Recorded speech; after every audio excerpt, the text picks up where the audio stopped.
Do you want to be blessed? We all do. Well, let's look at Psalm 1. Blessed is the man who does not walk in the counsel of the wicked, or stand in the way of sinners, or sit in the seat of mockers. Now that sounds like really bad stuff, like counsel of the wicked, way of sinners, seat of mockers. And you're probably thinking, I don't hang out with people like that. But let's bring this a little closer to home. Blessed is the one who hangs out with people who don't draw them away from Christ. Now, I don't know about you, but I've definitely had people in my life who caused me to drift little bit by little bit. Blessed is the one who hangs with people who pull them toward Christ. And I've definitely had people in my life that just caused me to want to seek God more.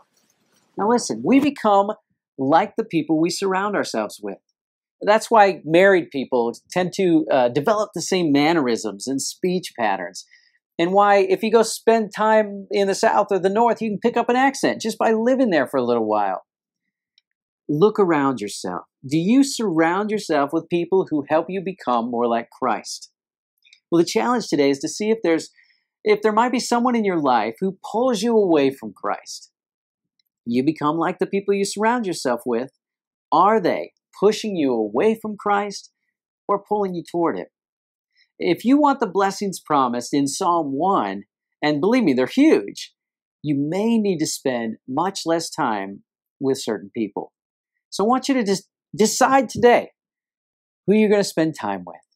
Have a God-saturated day, and see you next time for part 2.